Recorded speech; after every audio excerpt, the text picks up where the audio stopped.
Hey guys, if you're enjoying the content I've been putting up, be sure to subscribe so you always know when a new video pops up.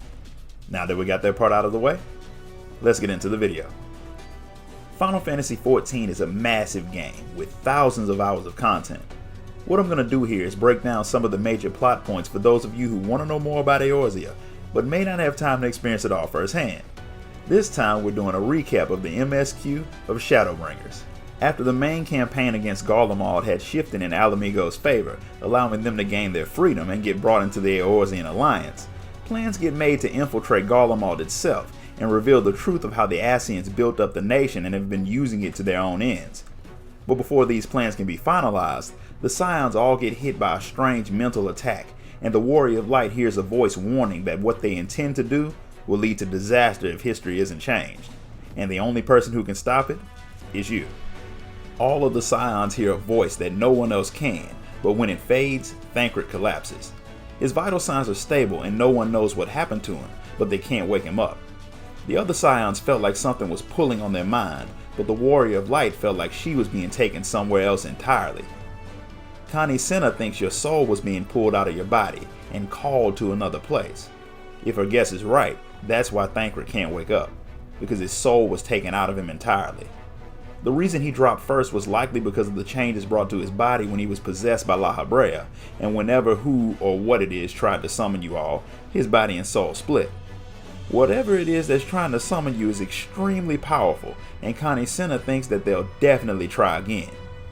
And it does happen again, next to Ishtola and Urianger, then to Alphinaud and Alizé, before it finally happens to you at the worst possible time, right in the middle of your battle with Elidibus in Xenos' body. Your soul is pulled away into a dimension between worlds where a hooded man immediately tells you that he's not your enemy, and whether you win or lose your fight, it'll still lead to the end of everything. However, if you come to him, he says that he can help fix things, but he'll need your strength to do it. Strength he's probably not going to get since you were one sword swipe away from being killed when he called you. He lets you know that the battle is over, and you were saved by Estinian. What he needs you to do is go to the Crystal Tower.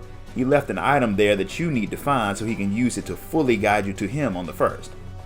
Because you're sure that it's the only way to find out what happened to your friends, when you wake up, Tataru and the remaining Scions, along with members of the Garland Ironworks, gather at the Crystal Tower.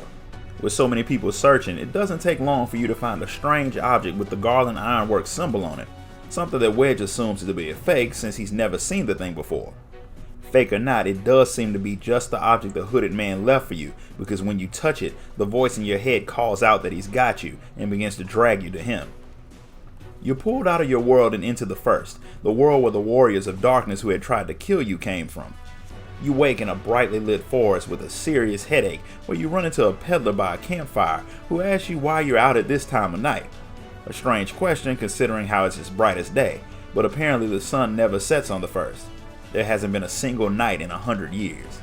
The peddler lets you know how to get to the nearest town, but it'll be kinda hard to miss the giant crystal tower at the Crystarium, so you really shouldn't have needed a guide. When you reach the settlement, you're stopped and questioned by a guard since she recognizes every face in the city, but she has no idea who you are. She's never heard of the place you claim you're from, so she thinks you're either a liar or someone planning something devious.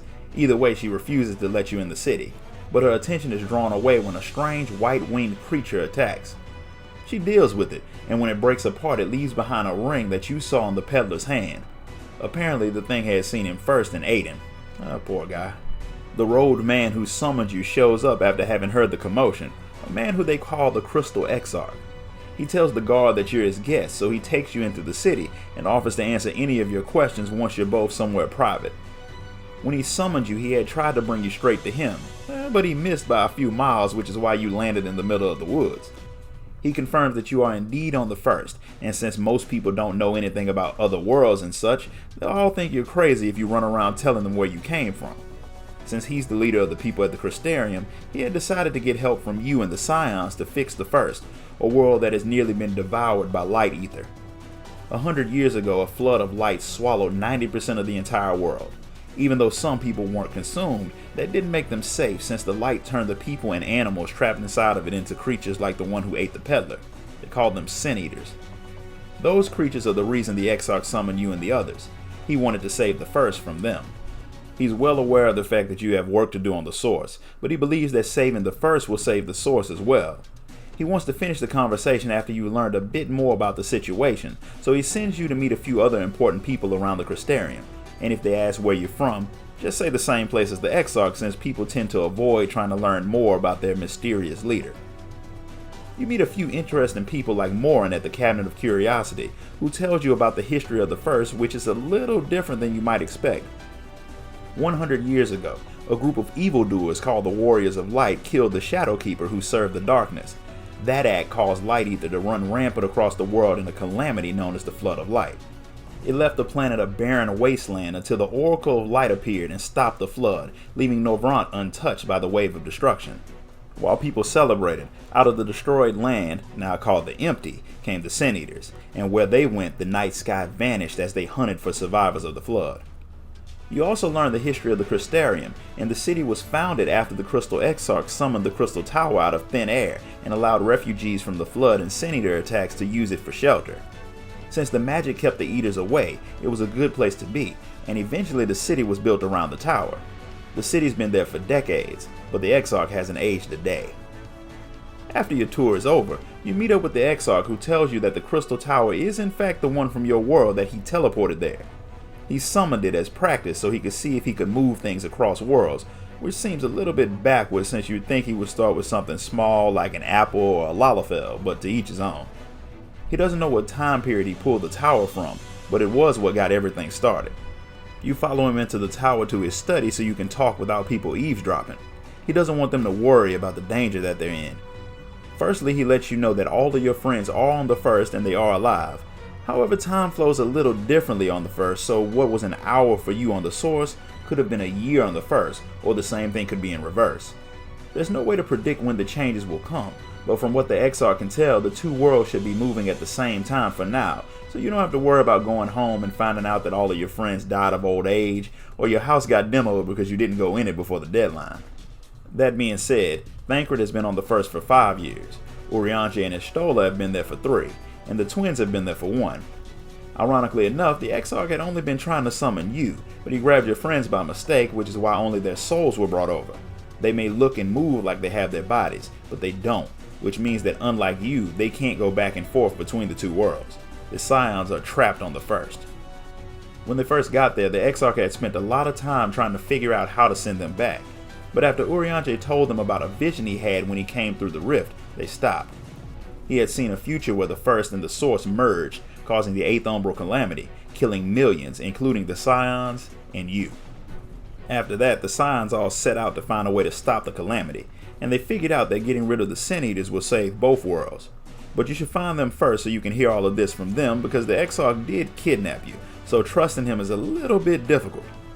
He has a rough idea of where they might be, and while you seek them out, he'll keep working on finding a way to send them safely home. But you should rest first, since traveling between worlds is hard on the body, and the First is definitely not a place you want to travel when you aren't at 100%. While your room gets ready, the Exarch takes you around the city and introduces you to a pixie named Feo, who can take things back and forth from the First to the Source. And since the pixie finds you interesting, Feo agrees to take on the job, after claiming you and labeling you his adorable sapling. After making a pact, Feo sends a message back to Tataru to let her know that you survived your trip. With that done, you head into your room to get some rest, even though that'll be a little hard since the sun never goes down. And even harder when the ghost of Ardbert, the warrior of darkness who tried to kill you to save his world, appears in your room. When he realizes that you can see him, he's super excited since it's been a long time since anyone has been able to see him. He reminds you that him and his friends had caused the flood and teamed up with the Ascians in a hope to fix it, which led to them being beaten by you and brought back home by Menphilia. Menphilia and the other warriors of darkness died stopping the flood and left Ardbert behind to wander the world alone for 100 years, unable to touch anything or talk to anyone. That's a pretty terrible fate for someone who fought to save the world. He was fading away when all of a sudden he was in the room with you, wondering why you could see him and why you were even there in the first place.